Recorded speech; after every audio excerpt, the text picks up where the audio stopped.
atmosphere reached record highs in 2020. Saudi Arabia says it will be carbon neutral by 2060 and make the move to hydrogen. And 52 arrests as Insulate Britain protests return in the run-up to COP26.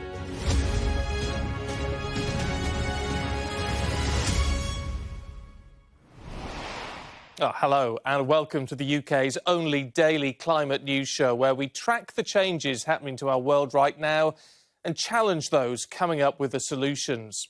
Now, the countdown is on. It's less than a week until world leaders, climate change experts, scientists and campaigners all meet in Glasgow for the United Nations COP26 Climate Summit. It's being hosted by the UK and despite promising to be global leaders in the fight against climate change, the Prime Minister has admitted it could all go wrong as the $1 billion pledge by the world's richest countries is delayed until 2023. Our climate change correspondent, Hannah Thomas-Peter, reports. Hello, everybody.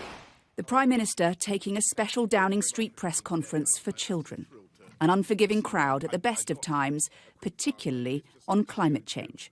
So honesty, the best policy, on the COP26 UN Climate Summit being hosted in Glasgow in a week's time. It's going to be very, very tough, this summit. And I'm very worried because it might go wrong. And we might not get the agreements that we need. And it's touch and go. To help move things in the right direction, the government has made a significant announcement. Rich countries have reached the $100 billion goal of global climate funding for developing nations. This money was supposed to have been delivered by 2020, but high-income nations fell short. That's the case for 2021 and 2022.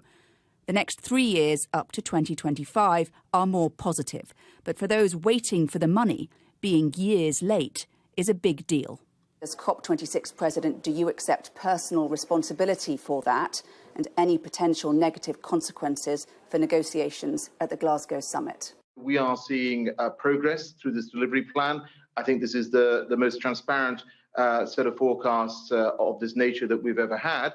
But of course, countries will need to deliver on this. And secondly, there is more to be done. For climate vulnerable countries, money for adapting to the changes that are already here is the key issue, a matter for many of survival. Our lives are on the line. We are on the front lines. 80% of our population across the region are in low-lying coastal areas. And if we don't have the money to adapt to the changes that are already taking place, this isn't an academic issue for us. Whatever the concerns, this new funding is being pushed as a welcome, positive achievement. With COP26 now so close and the UK's reputation as a climate leader on the line, the Prime Minister is in real need of momentum. Now, the climate finance announcement will help with that, but there are still some big problems that need sorting out, like agreement on phasing out coal, agreement on global carbon markets, and getting big polluters to be more ambitious in tackling global warming. In just a week, world leaders will descend on Glasgow, and time is ticking away as the summit, by the Prime Minister's own admission, hangs in the balance. Hannah Thomas-Peter, Sky News in Westminster. Well, Saudi Arabia is the latest country to make its climate pledge today. The Crown Prince says his country will be carbon neutral by 2060. In an exclusive interview with our Middle East correspondent Alistair Bunkall, the Saudi Energy Minister said the country will still be a competitive player in the energy market. Saudi Arabia is the world's largest oil exporter and one of the world's biggest polluters. If COP26 is going to be a success, it needs countries like Saudi Arabia on board. And if Saudi Arabia wants to protect its future, it needs to change its ways.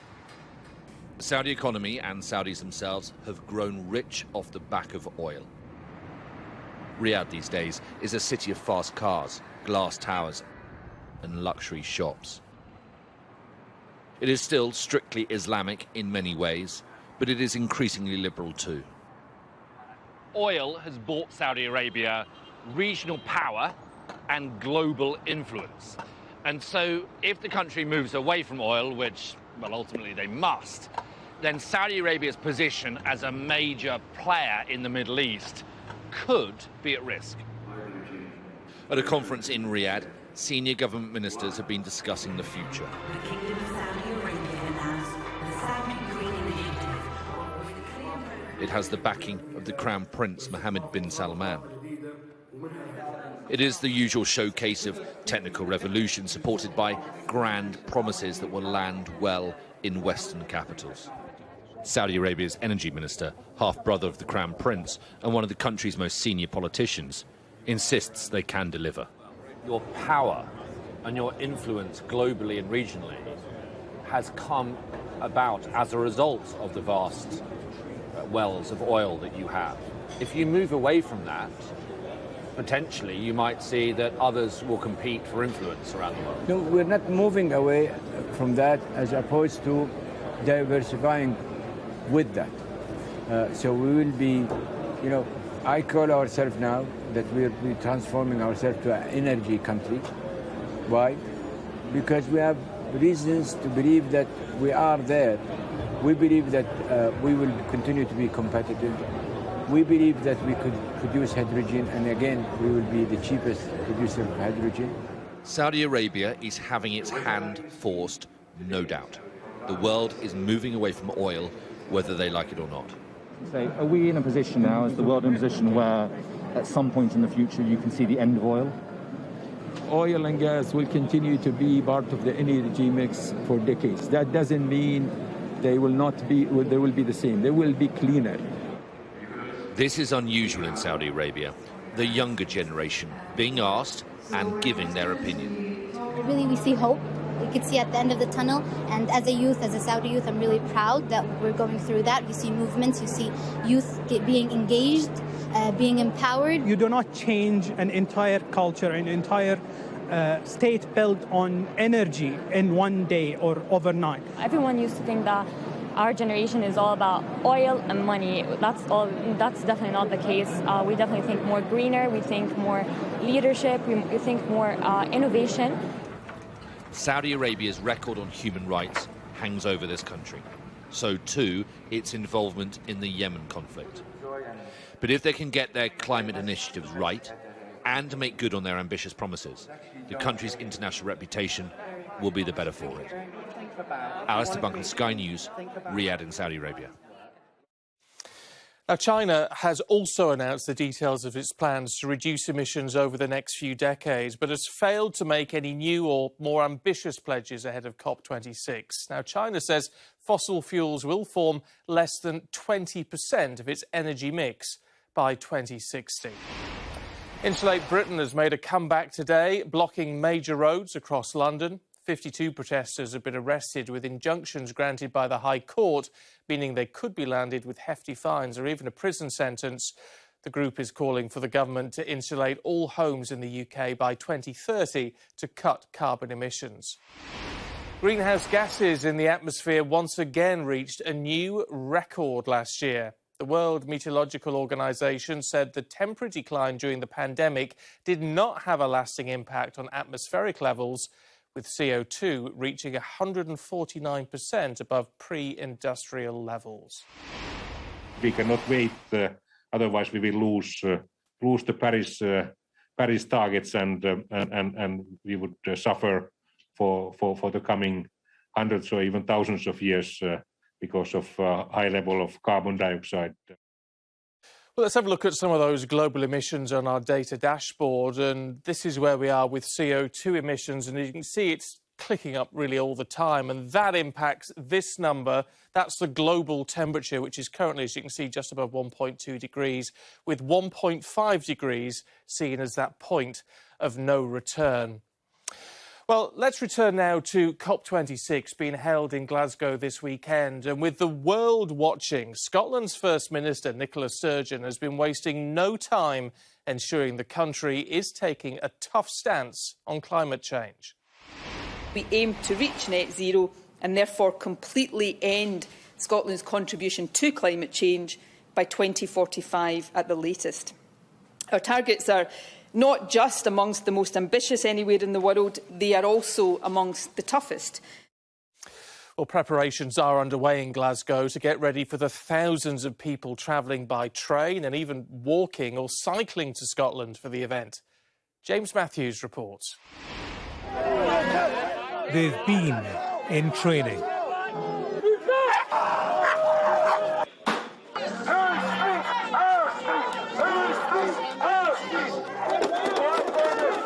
COP26 for the COPs involved is seen as one of the most complex and challenging ever for a UK force. On the banks of the River Clyde and the Clyde itself, police are preparing for protests. Your entry point into the policing of the operation, by its tone and style, is very much about protection of human rights, about facilitating people's right to peaceful assembly and peaceful protest, but you prepare for the worst. When motorway escorts do it for real next week, they'll do it for over 100 world leaders over hundreds of miles. All roads lead to the site of the conference around the Scottish Exhibition Centre, a piece of Glasgow that belongs to the UN for the duration.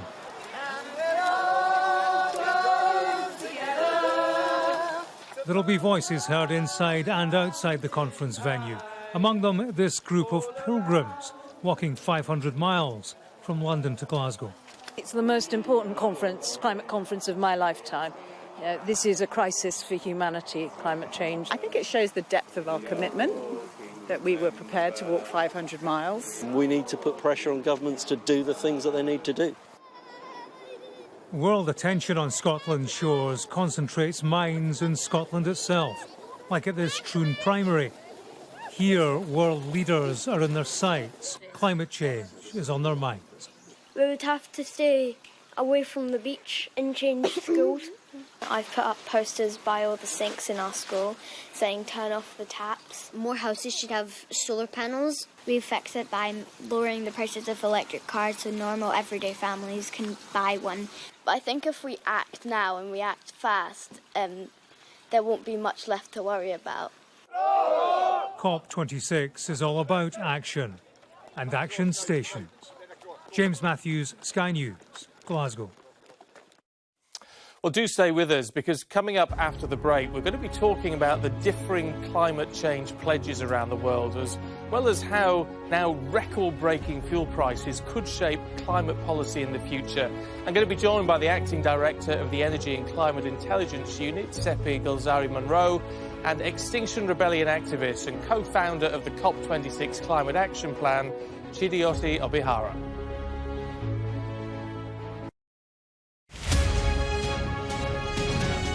There's a treatment for MS called HSCT. It's the same treatment that Selma Blair had recently.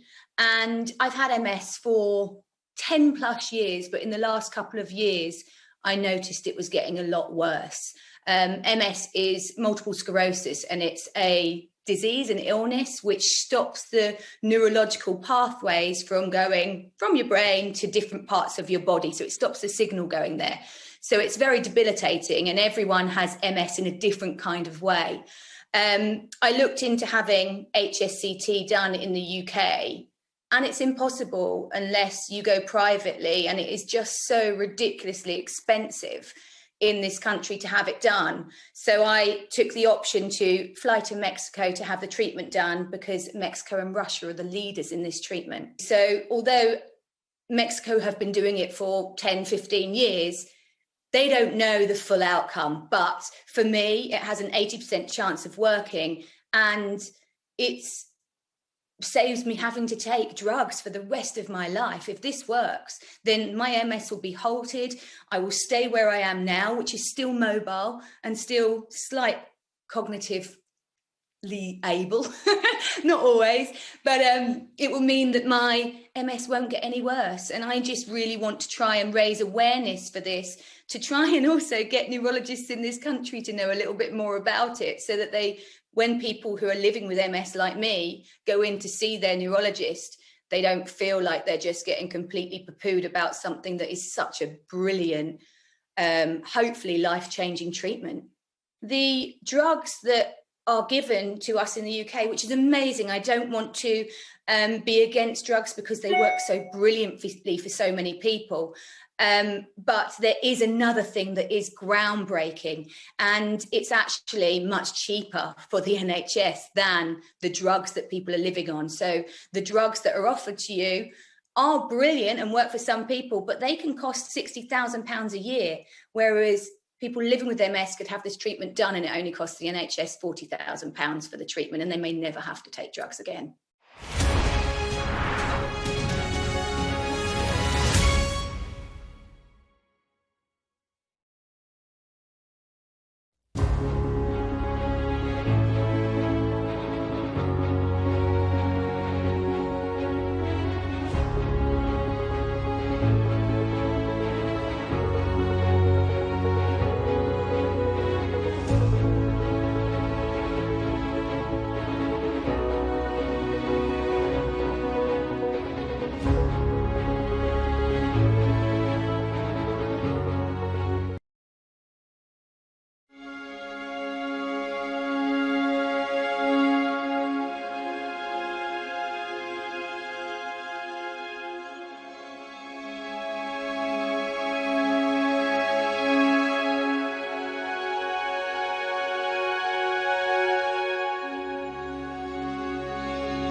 Well, welcome back to the Daily Climate Show on Sky News, and we're getting straight into discussing the climate issues of the day with Acting Director of the Energy and Climate Intelligence Unit, Seppi Golzari-Munro, and Extinction Rebellion activist and co-founder of the COP26 Climate Action Plan, Chidi Oti Obihara. Good to see you both.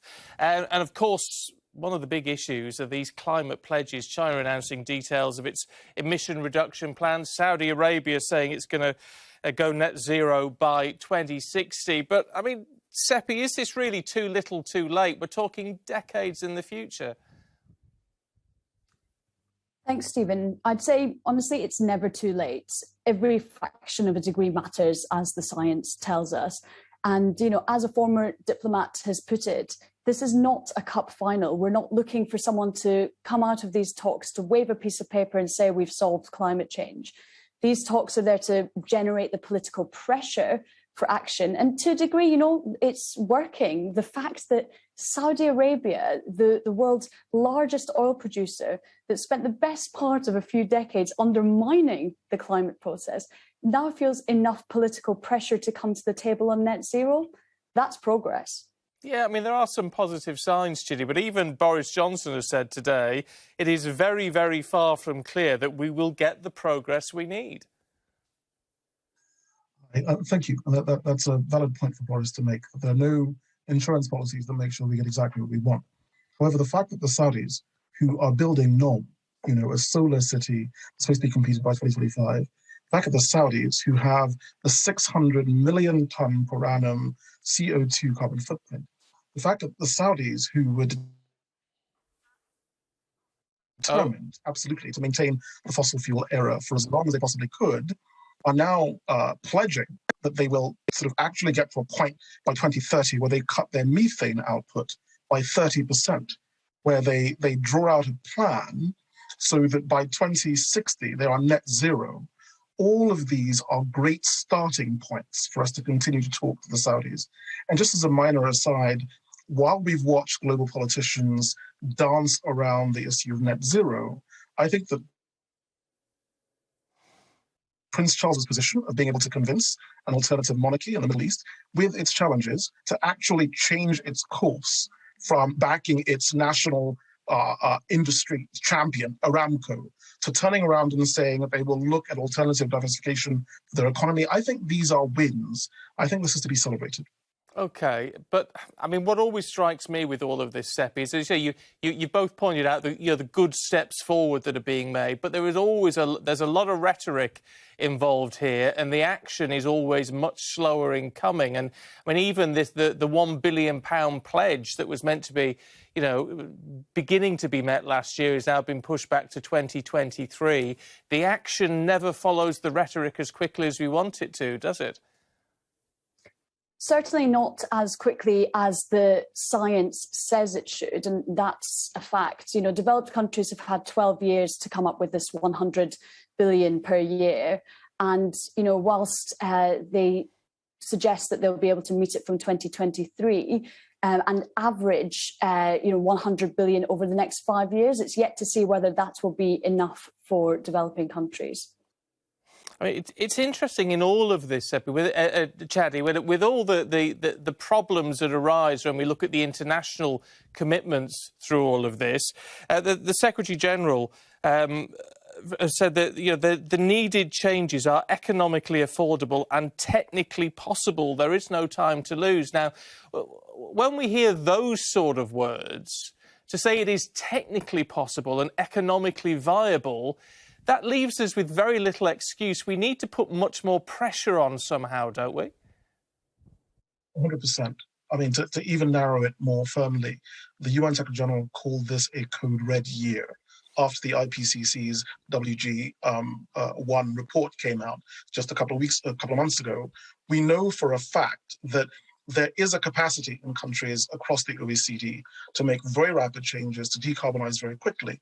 What we're seeing is that there are obvious roadblocks to change that happen at national government level, which is why this particular year, where we have COP26 coming to Britain, and this particular year where local city-level initiatives are starting, this is a year where real change can be made. And this is a year where, if we do pay attention, even after at COP27, if we have to, we can carry on putting pressure on governments at local and activist levels in a way that remind them of their obligations and the duty of care they have towards their citizens.